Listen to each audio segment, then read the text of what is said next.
بسم اللہ الرحمن الرحیم۔ السلام علیکم۔ Tariq Javed Khokhar advocate law for you channel کے ساتھ چینل کو سبسکرائب کر لیں، لائک شیئر کومنٹس کر لیں اور اپنی رائے کا اظہار بھی کریں۔ بہت ہی اہم اپڈیٹ ہیں جی عدالتی حوالے سے، اور عدالتوں نے بالآخر جو ہے اس رجیم چینج کے بعد جو ظلم و ستم کا اور ریاستی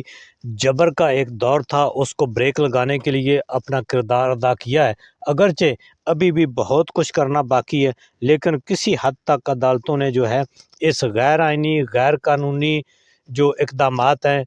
گورنمنٹ کے اور ریاستی اداروں کا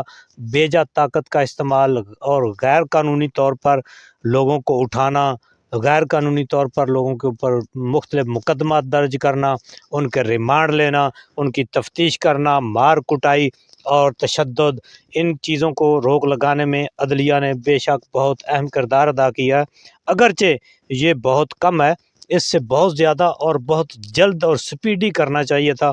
تاکہ اس ظلم و ستم کو بہت بر وقت بریک لگائی جاتی۔ اس کے اوپر بات کریں گے، اور بالخصوص پی ٹی آئی اور بشرا بی بی کے مقدمات کے اوپر اسلام آباد ہائی کورٹ نے بہت اہم آبزرویشن دی ہے، بلکہ ایک قسم کا فیصلہ صادر کر دیا ہے۔ اس کے اوپر بات کریں گے، لیکن اس سے پہلے ہم بات کرتے ہیں کہ جس طرح سے یہ رجیم چینج کے بعد پی ڈی ایم اور پی ڈی ایم پلس حکومت بنائی گئی، ان لوگوں کو جن کو انہی اداروں نے اس سے پہلے بتایا تھا کہ یہ لوگ بہت چور ہیں، انہوں نے بہت ملک کا پیسہ لوٹا ہے اور یہ ملک کے لیے سیکورٹی رسک ہیں، یہ باتیں ان کے بارے میں بتاتے رہیں، اور بالآخر اس جو 35 40 50 سال کی یہ اجتماعی کرپشن تھی، کرپٹ جماعتیں تھیں، ان کو جمع کر کے زبردستی، جیسا کہ ان کے اپنے وزیر بھی کہہ چکے ہیں کہ ہمیں زبردستی جمع کر کے یہ حکومت دی گئی، اور عمران خان کی اور پی ٹی آئی کی پچھلی عوام کی منتخب حکومت کو جو ہے وہ اس کے ابتدائی دنوں میں ہی ہمیں کہنا شروع کر دیا گیا تھا کہ آپ حکومت لے لیں۔ یہ بہت ہی انفارچونیٹ ہے، اور اس حکومت نے آ کر اب کی بار رجیم چینج کے بعد تمام تر غیر آئینی غیر قانونی اقدامات کیے ہیں، اور انہوں نے جو آئین سازی قانون سازی کرنے کی کوشش کی ہے وہ بھی انہوں نے اپنے کیس جو ہیں وہ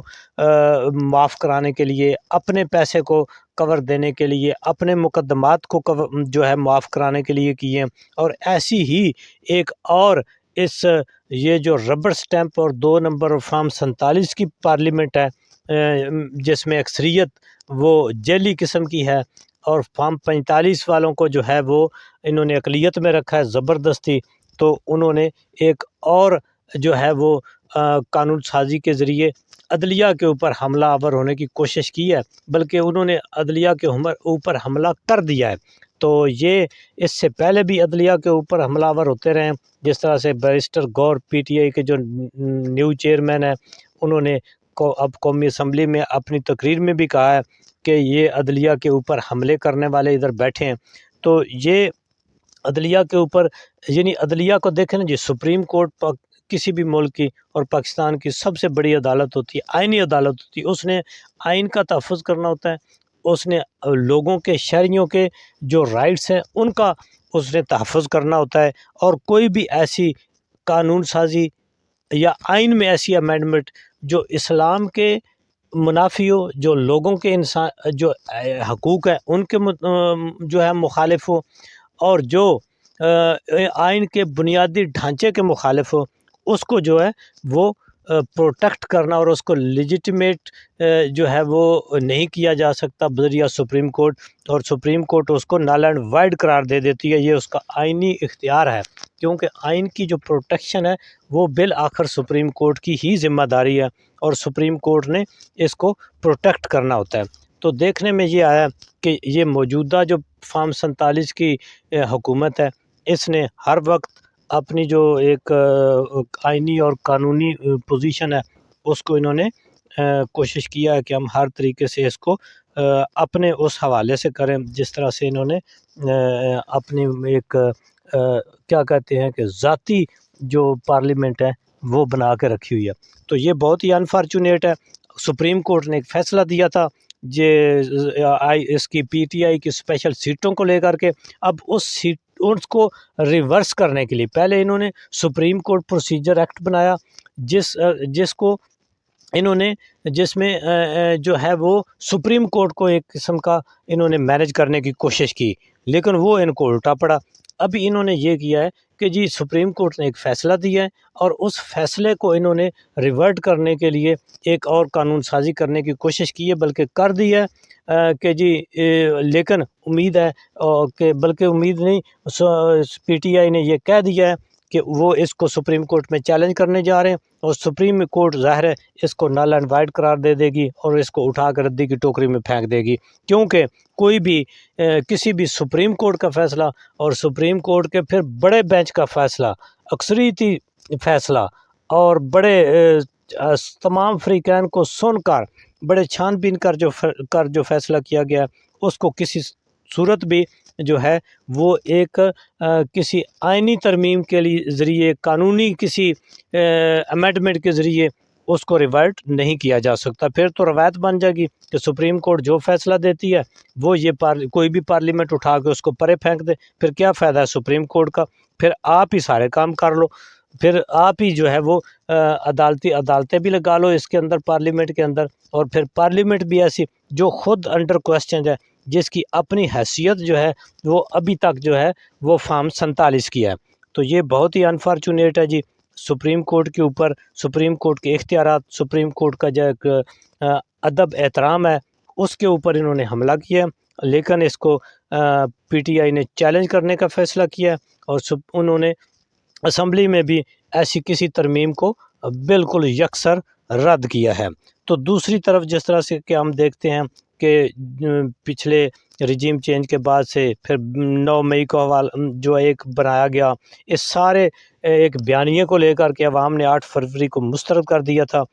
اس کے باوجود جو ہے وہ 9 مئی کو ایک بنا کر حالانکہ عدالتوں کے اس کے اوپر فیصلہ جات موجود ہیں کہ کسی بھی ایک وقوع کی ایف آئی آر ایک ہی جگہ پر اس کی ایف آئی آر درج ہو سکتی ہے، لیکن انہوں نے غیر آئینی غیر قانونی طور پر جو ہے 9 مئی کی پورے ملک میں ایف آئی آر درج کر لی۔ اب ایک میں گرفتاری ڈالتے ہیں، اس سے جب ضمانت ہوتی ہے تو دوسرے میں گرفتار کر لیتے ہیں، پھر اسی طرح عدالتوں نے یہ کہنا شروع کر دیا، بلکہ فائنڈنگز آ گئی ہیں عدالتوں کی، اس کے اوپر فیصلہ جات آ گئے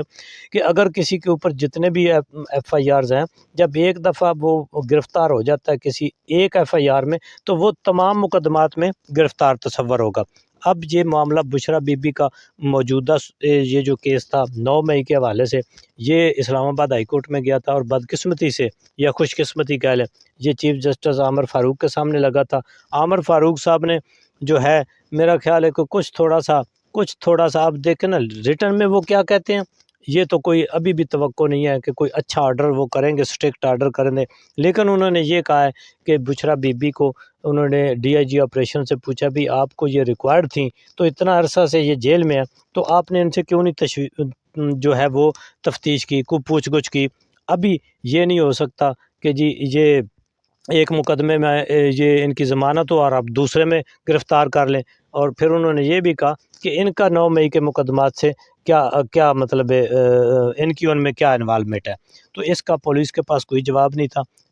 اور اس پر انہوں نے آرڈر کیا ہے کہ ابھی بشرا بی بی کو کسی بھی مقدمے میں آپ 9 مئی کے حوالے سے یا کسی اور مقدمے میں گرفتار نہیں کر سکتے، اور انہوں نے پوری ایک رپورٹ طلب کر لی ہے کہ جتنے بھی مقدمات ہیں یا جو بھی، اور پھر یہ مقدمہ جو ہے اس کو 12 تاریخ تک انہوں نے ایڈجنٹ کر دیا ہے، تو